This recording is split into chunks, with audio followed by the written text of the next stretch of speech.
कहीं ना कहीं छोटे जो कहते हैं कि जो नहीं पढ़े लिखे हैं या किसी न किसी रूप में छोटे छोटे ग्रामीण क्षेत्र में लोग उनके हाथ में आ जाते हैं, जिससे सनातन धर्म को तोड़कर वो अपने धर्म में ले जाते हैं। और उसमें कुछ गलती अपनी भी रहती है, उसमें केवल उनकी ही गलती नहीं है, अपनी गलती है कि हम उनको एकदम पीछे हटा देते हैं। नमस्कार, मैं ईशा साहू और आप देख रहे हैं दैनिक चिंतक। और इस वक्त हम मौजूद है अमरेश्वर में, जहां 27 मई से लेकर 2 जून तक जो है शिव पुराण कथा का आयोजन किया गया था, जहां प्रदीप मिश्रा महाराज ने खुद जो है इस पूरे कथा वाचन करते हुए पूरे शिव भक्तों को फिर से जो है शिवमय कर दिया। इस वक्त हमारे पास मौजूद है कोरबा से आए साथीगण, जो इस शिव पुराण में अपनी योगदान देने आए थे, शिव पुराण सुनने आए थे। इस वक्त हमारे साथ मौजूद हैं, इनसे बातचीत करते हैं। क्या कुछ कहाँ से आए हैं और आज यहाँ पर आज शिव पुराण कथा का अंतिम चरण हो चुका है, कैसा लग रहा है? पहले तो मैं बोलना चाहूँगा अंतिम चरण आज नहीं, कल है जी। और हम कोरबा से आए हैं और हम भी चाहते हैं कि कोरबा में जल्द से जल्द कथा हो। हमको जो कथा समय मिला था 12 जुलाई 2025 मिला हुआ है। हम चाहते हैं हमारी कथा इसी वर्ष हो जाए। किसी अर्जी बाबा को लगाने आए थे और बाबा को हम शिव पुराण कथा पंडाल में से बैठ के अर्जी लगाएंगे कि बाबा हमारी कथा कोरबा में जल्द से जल्द हो जाए। और छत्तीसगढ़ वालों का बड़ा सौभाग्य है कि मिश्रा जी के कार्यक्रम शिव में पूरा छत्तीसगढ़ होता जा रहा है। और हाँ, और बिलासपुर के बाद इधर भाटापारा उधर कथा नहीं हुई है। तो हमारा प्रयास है कि ये कथा अंबिकापुर, रायगढ़, कोरबा के माध्यम से उधर के लोगों को उसका लाभ मिले। आज जो है इसका आखिरी दूसरा दिन है, कल समापन हो जाएगा, कैसा लगेगा? क्या और दिन चलना चाहिए था? ये तो शिव पुराण ऐसा है कि जितना सुनो उतना कम लगता है। पूरे महीना भर, सालों भर चलते रहे कंटिन्यू। तो आए हम कोरबा से आए हैं, पंडित जी से मिले भी, बहुत अच्छा लगा। और अभी कथा को सुनेंगे अभी जाके। तो माहौल देख के यहाँ का देख के बहुत ही अच्छा अनुभव होता है। और तो और पूरा शिवमय जो माहौल भक्तिमय का रहता है, बहुत ही आनंद आता है। आज आप अर्जी लगाने आए थे कि आपके ज़िले में भी जल्दी से जल्द शिव पुराण में प्रदीप मिश्रा महाराज के पावर पर जो पद है वहाँ पर पहुँचे, तो क्या कुछ उनके द्वारा बोला गया? हमारी बात हुई है मिश्रा जी से, पंडित जी से बहुत बात हुई, तो उनके द्वारा हमारे द्वारा बोला गया कि जल्द से जल्द होगा। हमें डेट मिली है 12 जुलाई 2025 की। हमारे द्वारा कहा गया कि थोड़ा सा क्या है, वहाँ का माहौल शिवमय है, सब चाहते हैं कि जल्द से जल्द हो। तो बस पंडित जी से बात हुई, पंडित जी ने कहा देखते हैं, अगर कहीं की कथा का कैंसल होती है तो फिर आपको मिलेगा। जी, तो आज इस पूरे 27 से 2 तारीख के जो शिव पुराण थे उसको लेकर आज प्रदीप मिश्रा महाराज ने आज प्रेस वार्ता लिया। प्रेस कॉन्फ्रेंस में पत्रकारों से रूबरू हुए और अपने सवाल जवाब उन्होंने दिए, जिसको लेकर आज खंडेलवाल भवन पे सारे पत्रकार मौजूद थे, क्योंकि इसी जगह पर आज प्रेस कॉन्फ्रेंस रखी गई थी, जिसमें तमाम सवाल जो है पत्रकारों के द्वारा पूछा गया और तमाम सवालों के जवाब जो है प्रदीप मिश्रा महाराज के द्वारा दिया भी गया, जिसमें से राजनीति से जुड़े, समाज से जुड़े, शिव जी से जुड़े एवं शिव भक्तों के लिए बहुत सारे प्रश्न के जवाब प्रदीप मिश्रा जी महाराज के द्वारा दिया गया। क्या कुछ जवाब प्रदीप मिश्रा महाराज के द्वारा दिया गया, उसको देखने के लिए बने रहिए पूरे इस वीडियो में। धन्यवाद। छत्तीसगढ़ की काशी कहा जाता है। यहाँ 7 दिवसीय श्री शिव महापुराण की कथा समर्पण चल रही है। और जैसा काशी में महत्व है, वैसा की वैसा ही महत्व यहाँ खारू नदी का वर्णन किया गया। यहाँ हाटकेश्वर महादेव स्वयं विराजमान है और कथा करवाने वाले भी वही हैं और कथा करने वाले भी वही हैं। तो आज आप सभी के बीच में मिलने का ये मौका मिला। आपके जो भी कुछ थोड़े बहुत प्रश्न हैं बिल्कुल। अक्सर आप कहते हैं कि भगवान शिव जी के मंदिर जाए और उसके साथ ही पूजा पाठ और सफाई करें। तो प्राचीन काल से ही मुगलों के द्वारा कुछ हमारे प्राचीन जो मंदिर हैं उनके कब्जे में, तो क्या इस मंदिर को वापस हमें पाने के लिए इसका कुछ आप प्रयास कर सकते हैं? देखिए, जिन मंदिरों में ताले लगे हैं उनको खुलवाने का तो प्रयास कर रहे हैं और आने वाला समय बाबा ने चाहा तो ऐसा होगा कि धीरे धीरे जो मंदिर बंद पड़े हुए हैं या आपने कहा कि मुगलों के कब्जे में है या वो खोल नहीं पा रहे हैं या छोड़ नहीं पा रहे हैं, धीरे धीरे सारे मंदिर खुल जाएंगे और स्वयं शंकर अपने आप ही काम करेंगे और स्वयं शिव ही कार्यकर्ता के रूप में उस मंदिर को पूजेंगे। पंडित जी प्रचार को लेकर के बात करें, जितनी चर्चाएं हो रही हैं उतनी धर्मांतरण और समान तरह के मामले बढ़ रहे हैं, इसका कारण क्या है? अगर धर्म प्रचार हो रहा है तो ये सारी चीजें दिख जानी चाहिए। देखिए, जो भी धार्मिक आयोजन होते हैं वो खुले मंच से होते हैं और खुले मंच से जनमानस को ये प्रेरणा दी जाती है कि धर्मांतरण रुके, किसी ना किसी में अपने अपने धर्म में रहो, अपने धर्म का आनंद लो और उस धर्म के अनुकूल ही अपने कार्य करो। परंतु जो अधर्मी है वो कहीं ना कहीं छोटे, जो कहते हैं कि जो नहीं पढ़े लिखे हैं या किसी न किसी रूप में छोटे छोटे ग्रामीण क्षेत्र में लोग उनके हाथ में आ जाते हैं, जिससे सनातन धर्म को तोड़कर वो अपने धर्म में ले जाते हैं और उसमें कुछ गलती अपनी भी रहती है। उसमें केवल उनकी ही गलती नहीं है, अपनी गलती है कि हम उनको एकदम पीछे हटा देते हैं। प्रयास ये करा जाए कि जो साधारण जीव हैं, छोटे जीव हैं या जो समझते नहीं है, उनको आगे रखना चाहिए। तो आगे रखेंगे तो वो किसी भी धर्म में नहीं जाएंगे और सनातन धर्म नहीं छोड़ेंगे। हमने कहा, पहले भी अपनी बातों में कहा है कि लोग कह रहे हैं कि हम वापिस अपने घर लेकर आ रहे हैं, घर वापसी करा रहे हैं। हम तो ये कहते हैं कि वो घर से गए ही क्यों थे? अपने ही कारण गए ना।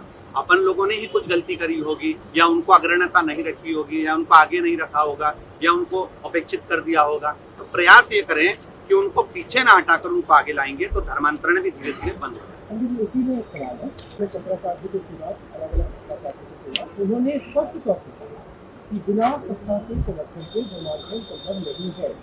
ये भी स्पष्ट है कि धर्मांतरण कार्य अवैध है, बिना कलेक्शन के पास कोई जांच इरादा नहीं होता कि इतने लोगों ने धर्मांतरण कर लिया, लेकिन उन क्षेत्रों में गिरजाघर खुल जाते हैं, मस्जिदें खुल जाती हैं। फिर ये कैसे हो रहा है? क्योंकि आप बहुत प्रभावशाली हैं, आपके समक्ष सत्ता से जुड़े लोग भी आते हैं, उनसे कभी ये सवाल नहीं करती, उनको कभी निर्देश नहीं करती कि शुद्ध भाव से आप कम से कम संविधान के हिसाब से देश चला लीजिए। अगर हिंदू के हिसाब से ना चला सके तो क्या कहेंगे महाराज आप? सत्य है ये तो।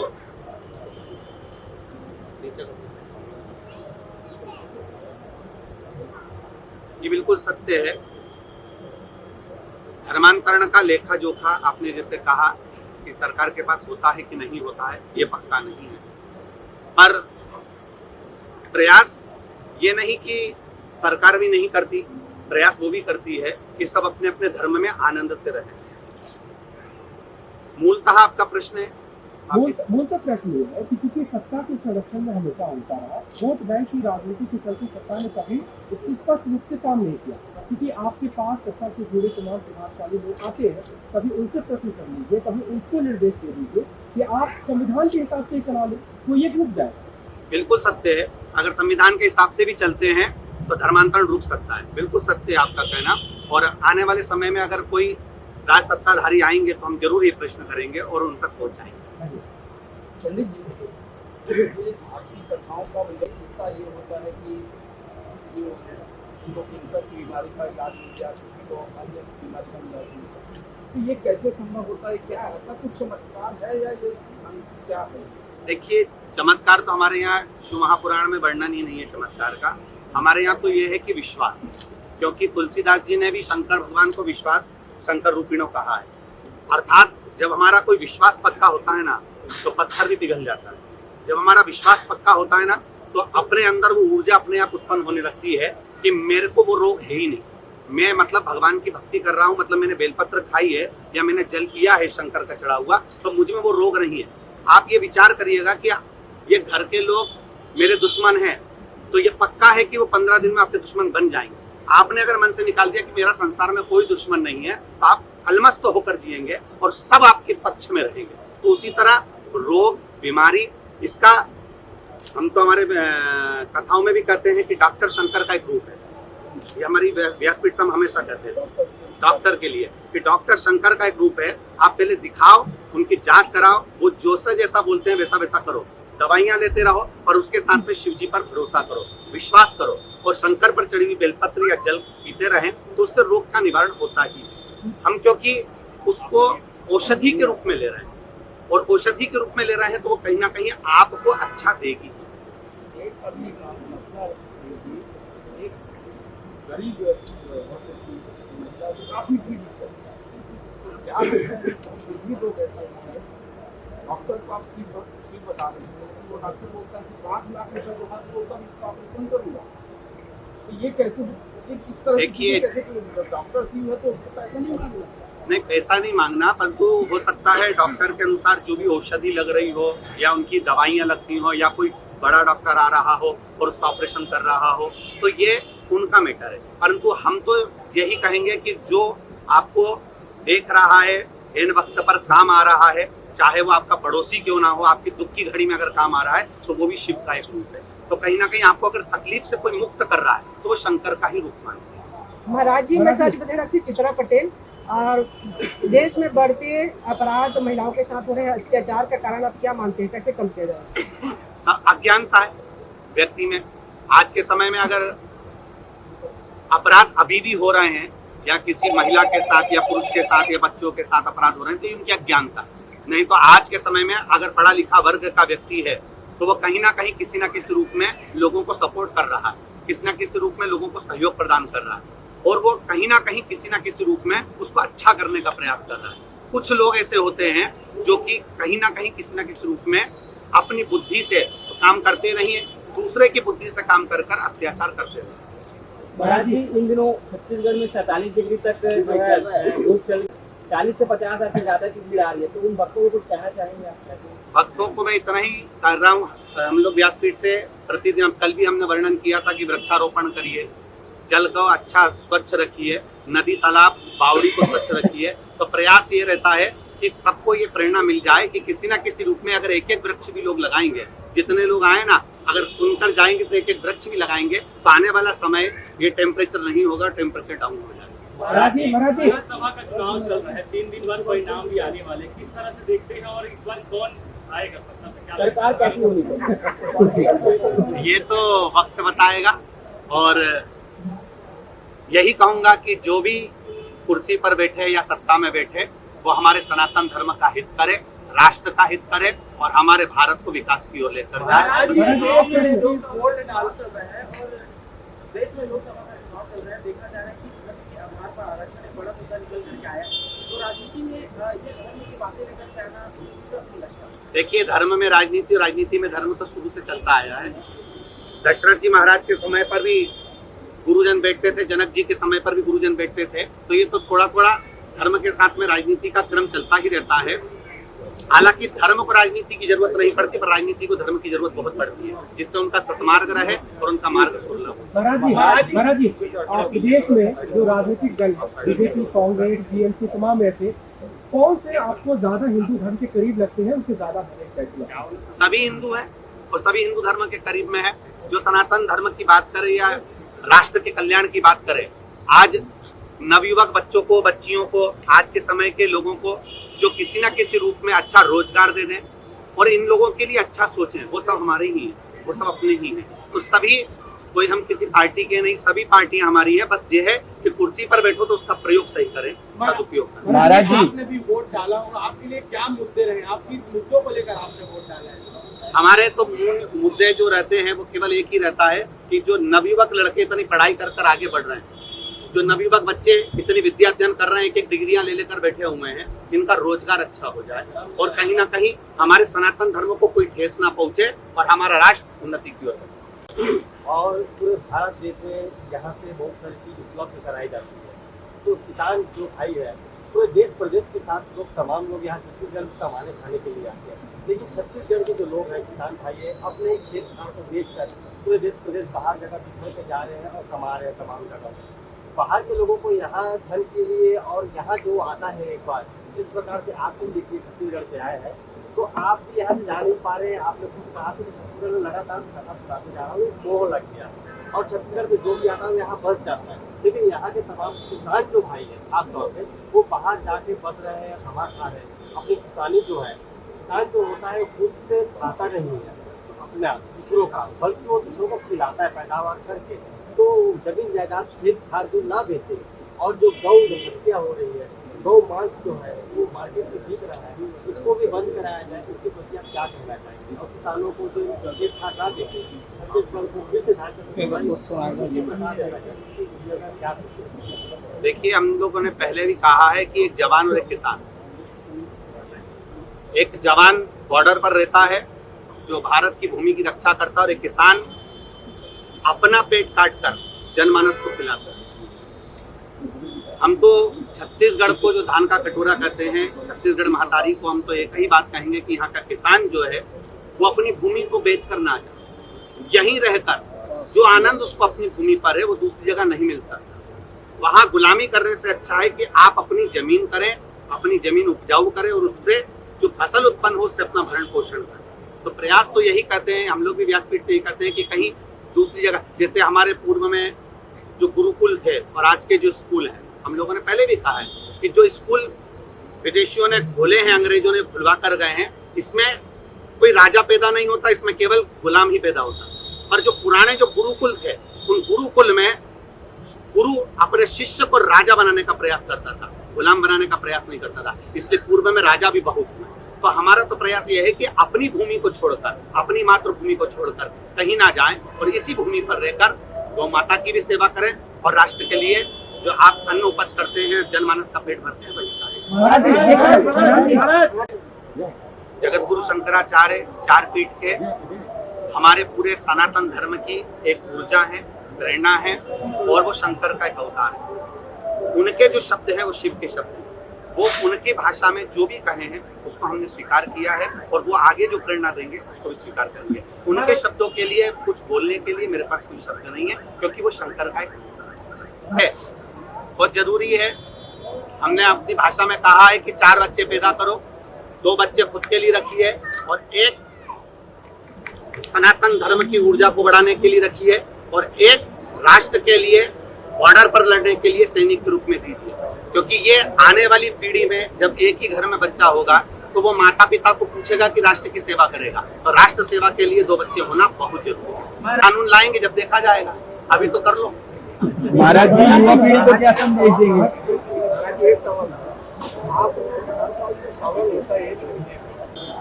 देखिए, पहले तो जितने ब्राह्मण लोग कह रहे हैं कि सावन के महीने में गुरुजी अभिषेक कराते हैं, पहले उनसे पूछेंगे कि इतने सालों से उन्होंने सावन की शिवरात्रि बताई क्यों नहीं। हम तो केवल सावन की 1 दिन की शिवरात्रि का अनुष्ठान कराते हैं। कई ऐसे वर्ग हैं जिनके पास देने के लिए दक्षिणा नहीं है, जिनके गांव में ब्राह्मण भी ऐसा नहीं कि वो आकर उनके साथ में पूजन करा दे, क्योंकि ब्राह्मण भी अगर कहीं जाएंगे तो 10 जगह पर नहीं जा सकते, तो वो कैसे पूजन करेगा। तो ये ऑनलाइन जो पूजन होती है सावन के महीने में, शिवरात्रि के दिन 1 ही दिन होती है शाम के समय पर, वो भी 1-1.5 घंटे की। बाकी के पूरे सावन के महीने के पूरे दिन तो सभी ब्राह्मणों के लिए है। वो 1 दिन उनके लिए है जो कहीं ना कहीं किसी न किसी रूप में दक्षिणा भी नहीं दे सकते, तो उनके लिए ऑनलाइन पूजन का क्रम रहता है, जिससे वो आराम से पूजन कर सके और अपने जीवन का कल्याण कर सके। देखिए, आज का समय जो हो रहा है, नए लड़के लव जिहाद की ओर जो बच्चे हैं वो अच्छी बॉडी शॉडी बनाकर, थोड़ा बहुत गाड़ी का भुड़भुड़ कर बेटियों को आकर्षित करने का प्रयास करते हैं। हमारा इतना सा कहना है, वो 100 लड़के होंगे उनको छोड़ो और अपनी जो माता पिता जिस बच्चे को चुन ले उसके साथ विवाह करने के लिए आपको हमें आप किसी धर्म विशेष को लेकर कह रहे हैं कि दूसरे धर्म के लोगों से लव मैरिज न करें या फिर अपने धर्म में किया जा सकता है। देखिए, हम तो ये कहेंगे जो तुम्हारे माता पिता का निर्णय हो, माता पिता से अच्छा कोई निर्णय दे नहीं सकता, क्योंकि उससे अच्छा कोई हो भी नहीं सकता। जिसने अपनी माँ ने अपने को गर्भ में रखा है उससे अच्छा कोई सोच भी नहीं सकता। तो आप बहुत एंजॉय करो, पढ़ाई करो, लिखाई करो, नौकरी करो, सर्विस करो, पर माता पिता के अनुसार विवाह करो। महाराज जी, कृष्ण रुक्मणी का प्रेम प्रसंग हम पढ़ते हैं, आप भी बताते हैं, फिर उसको कैसे करना है? कृष्ण रुक्मणी प्रेम प्रसंग हमारे धर्म शास्त्र से लेकर जन जीवन तक में उदाहरण है। क्या प्रेम का विरोध है, या प्रेम विवाह का विरोध है, या लव जिहाद का विरोध है? लव जिहाद का विरोध है, प्रेम का विरोध नहीं है। प्रेम का विरोध नहीं है। प्रेम विवाह का विरोध नहीं है। देखिए, प्रेम विवाह में भी ऐसा होता है कि लड़का लड़की के अनुकूल होना चाहिए। भगवान राम जी सीता जी को ब्याहने के लिए गए, केवल धनुष यज्ञ का समय था, तब उस समय पर धनुष रखा हुआ था, तो जनक जी ने ये प्रसंग रखा ही क्यों था कि धनुष उठाएगा वो लड़की को ब्याह कर ले जाएगा, सीता जी को ब्याह कर ले जाएगा। उसका कारण केवल इतना था कि बाल्यावस्था में माता जानकी जी ने वो धनुष को उठा लिया था। तो जनक जी की बुद्धि में आ गया था कि धनुष उठाने वाला लड़का मिलना चाहिए जो इसके बराबर का हो, तो उसके अनुकूल देखा गया ना। तो करे विवाह मना नहीं है, परंतु मूल चीज ये है कि लड़का उस लड़की के अनुकूल हो। लड़की अच्छी पढ़ी लिखी है तो लड़का भी अच्छा पढ़ा लिखा होना चाहिए। लड़की अगर सज्जन है तो लड़का भी सज्जन होना चाहिए। लड़की अगर खान पीन में नहीं है तो लड़का भी खान पीन में नहीं होना चाहिए। ये भी तो देखा जाता है। महाराज जी पूरे ग्लोबल में इतने सारे क्रिश्चियन देश है, इस्लामिक देश है, लेकिन भारत देश ही एक ऐसा देश है जो अभी तक हिंदू राष्ट्र नहीं बन पाया है। इससे आप कैसे देखते हैं? देखिए, आने वाला समय बहुत अच्छा होगा और प्रयास है कि भारत हिंदू राष्ट्र तो वैसे भी है, क्योंकि यहाँ माता पिता का आदर करना सिखाते हैं, सम्मान करना सिखाते हैं। भारत की भूमि पर सारे देवताओं का निवास है, सारी नदियों को पूजा जाता है। तो यहाँ तो सनातन धर्म पहले से ही भी है और साथ में हिंदू राष्ट्र तो पहले से भी है। बस घोषित होना रहा है, बाबा चाहेगा तो वो भी हो जाएगा। महाराज जी छत्तीसगढ़ एक नक्सल पीड़ित राज्य है, क्या लगता है 2-3 साल में छत्तीसगढ़ नक्सल मुक्त हो जाएगा? क्या चीज? छत्तीसगढ़ एक नक्सल पीड़ित राज्य है जहाँ आप बैठे हैं, क्या लगता है 2-3 साल में क्या छत्तीसगढ़ नक्सल मुक्त हो जाएगा? देखिए, नक्सल मुक्त होने के लिए शासन प्रशासन भी लगी हुई है और आप जैसे पत्रकार बंधु हैं और सोशल मीडिया है, तो मुझे उम्मीद है कि पत्रकारों की कलम में वो दम होता है कि बिगड़े हुए को भी सुधार सकते हैं। तो मुझे उम्मीद है कि आने वाला समय बहुत अच्छा होगा और जितने भी नक्सलवादी हैं वो धीरे धीरे कहीं ना कहीं अच्छा कार्य करेंगे और अपने परिवार को देखेंगे। नक्सलियों के लिए कोई संदेश देंगे? नक्सलियों के लिए कोई संदेश देंगे? केवल इतना ही संदेश दूंगा कि प्रयास करो कि अपने लिए तो अपन लड़ते ही हैं, पर राष्ट्र के लिए भी लड़ने का प्रयास करें और राष्ट्र हित में कार्य करें। ज्यादातर राजनीति का मुद्दा है, वो लोग धर्म को किस हिसाब से मानते हैं ये उनके ऊपर निर्भर करता है, पर हमारा धर्म तो यही चाहता है कि राजनीति के कुर्सी पर बैठने वाला व्यक्ति सनातन धर्म के लिए कार्य करे। आपने 4 बेटे पैदा करने की बात की, लेकिन आप तो एक ही बेटा है ना, मेरे 2 हैं। भारत में बढ़ते सड़क दुर्घटना के बारे में क्या कहेंगे जी? भारत में बढ़ते सड़क दुर्घटना के बारे में क्या कहेंगे? आजकल की युवा जो है काफी गाड़ी देखिए, हम तो इतना सा कहेंगे कि मोबाइल भी आप रखते हो 20,000, 25,000 का, 40,000 का, 70,000 का, उस पर कवर चढ़ा कर रखते हो कि मोबाइल का कहीं स्क्रीन खराब ना हो जाए, मोबाइल का कैमरा खराब ना हो जाए। वो तो 40,000 का है, 70,000 का है, और इतना कीमती मोबाइल परमात्मा ने बनाकर भेजा ये शरीर।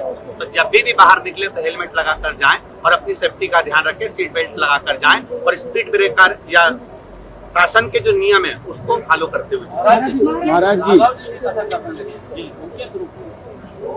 उनके गुरु शंकर जी है ना, शिव जी गुरु हैं। और हम पहले भी कहे हैं, माता पिता से बड़ा कोई गुरु नहीं संसार में। जो माँ सिखा सकती है और पिता सिखा सकता है वो दुनिया में कोई नहीं सिखा सकता। तो प्रयास यही है, शिव रूपी गुरु भी है और माता पिता भी है। महाराज जी प्राचीन काल से कितना सवाल पूछेगा सेकंड दिन पहले जो आपका मुख्य द्वार है वहाँ लिखा था श्री ना देना महाराज। अब उससे मतलब जो द्वार है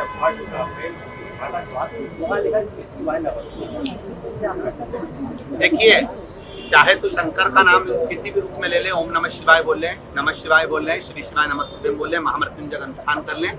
श्री शिवाय नमस्तुभ्यम का मतलब ही शंकर जी को नमन है, ओम नमः शिवाय का मतलब ही शिव जी को नमन है, और नमः शिवाय का मतलब ही शिव जी को नमन है। वो आप किसी भी रूप में दे सकते हैं। नाम का मूलता, जैसे एक माँ अपने बेटे को कुछ नाम से पुकारती है, पिता कुछ नाम से पुकारता है, और चालू नाम उसका आईडी में दूसरा होता है। तो नाम की मूलता से हम तो ये कहेंगे कि शंकर का नाम लिखा है, वो भले कुछ भी लिखा हो, हाटकेश्वर महादेव का नाम मूल होना चाहिए। महाराज जी लगातार गौ काटने का, गौ तस्करी का मामला सामने आता है और ऐसे में गौ को राष्ट्रमाता बनाने की बात बता रही है, उनको आप किस प्रकार देखते हैं? और अभी जो युवा है तो इस ट्रेंड में चल रहे हैं कि गौ मांस खाना चाहते हैं, अटैक होते हैं उसके बाद, तो उसको किस प्रकार देखते हैं और क्या संदेश देते हैं? देखिए, गौ हमारी माता है। भगवान शंकर के 11 अवतार गौ माता के उदर से हुए हैं। शिव जी के 11 जो अवतार हुए हैं वो गौ माता के उदर से हुए हैं। 33 कोटि देवताओं का वास गौ माता में है।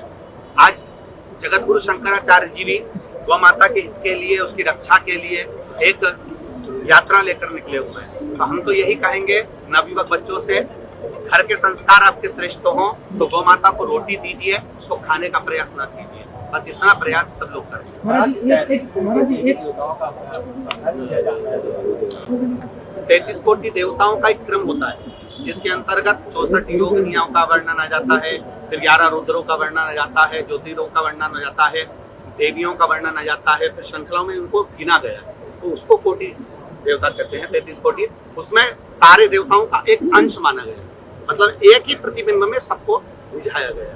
महाराज जी हिंदू धर्म के सामने एक सबसे बड़ी चुनौती जो पेश की जाती है दूसरे धर्म की ओर से वो होता है यहाँ की वर्ण व्यवस्था जाति व्यवस्था। हमारा हिंदू धर्म हिंदू समाज इतने जाति में बटा है और इतने भेदभाव से ग्रसित है। ईसाई धर्म और मुस्लिम धर्म की ओर से सबसे बड़ा अटैक इसी कमजोरी को लेकर के होता है। ये भी सवाल खड़ा होता है कि अगर कोई अपना धर्म मत परिवर्तन करके पुनः वापस लौटना चाहे तो आप उसको किस जाति में लेंगे, आप उसको किस वर्ण में रखेंगे। इस बड़ी संकट को आप कैसे देखते हैं, ये भेदभाव कैसे खत्म हो, एक समान हिंदू वर्ण हो पाएगा या नहीं, क्योंकि शंकराचार्य कहते हैं कि वर्ण व्यवस्था हिंदू समाज का अपरिहार्य अंग है, इसे खत्म नहीं कर सकते। आप क्या मानते हैं? देखिए मूल है आज की राजनीति जातियों में तोड़ रही है, परंतु जब भगवान देवाधिदेव महादेव ने सृष्टि की रचना करी और अपने शरीर का आधा भाग शिव और पार्वती के रूप में दिखाया, फिर ब्रह्मा जी से कहकर मनु शत्रुपा को उत्पन्न करा, तब ब्रह्मा जी ने ये नहीं कहा था कि ब्राह्मण है, कि क्षत्रिय, की वैश्य, की शूद्र है, तब तो ब्रह्मा की औलाद थे, सब ब्रह्मा जी की संतान थे। उसी तरह पृथ्वी पर जन्म लेने वाला प्रत्येक मनुष्य, हम कह देते हैं कि ये ब्राह्मण है, ये क्षत्रिय है, वैश्य है, शूद्र है, पर प्रत्येक मनुष्य सनातन भूमि पर जन्मा है, भारत की भूमि पर जन्मा है, वो सभी सनातनी हैं और सभी एक हैं। ये भेद शुरू से जो चलता आ रहा है, जैसे उन्होंने शंकराचार्य जी ने कहा कि ये एक व्यवस्था है जिसको बंद करना बड़ा कठिन परिश्रम है, और सत्य कहा उन्होंने, क्योंकि लोगों ने इसमें बांट रखा है और आने वाला जो राजनीतिक समीकरण है वो तो और ज्यादा बांट रहा है कि हम इनसे वोटिंग ज्यादा ले लें, उधर से वोटिंग ज्यादा ले लें। पर हमारा तो इतना सा कहना है कि प्रयास रहता रहो कि हम सब सनातनी हैं, राष्ट्र हित के लिए सब आगे रहें और एक दूसरे के समर्पण भाव में आगे रहें।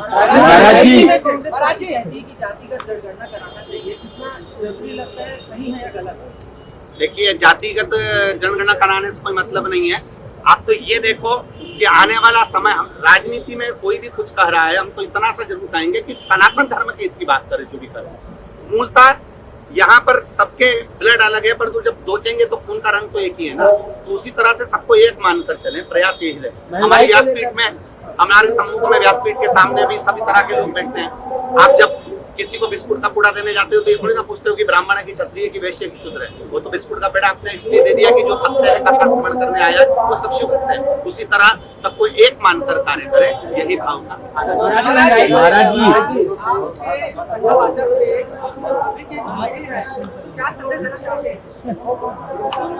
ये लास्ट प्रश्न है, ठीक है।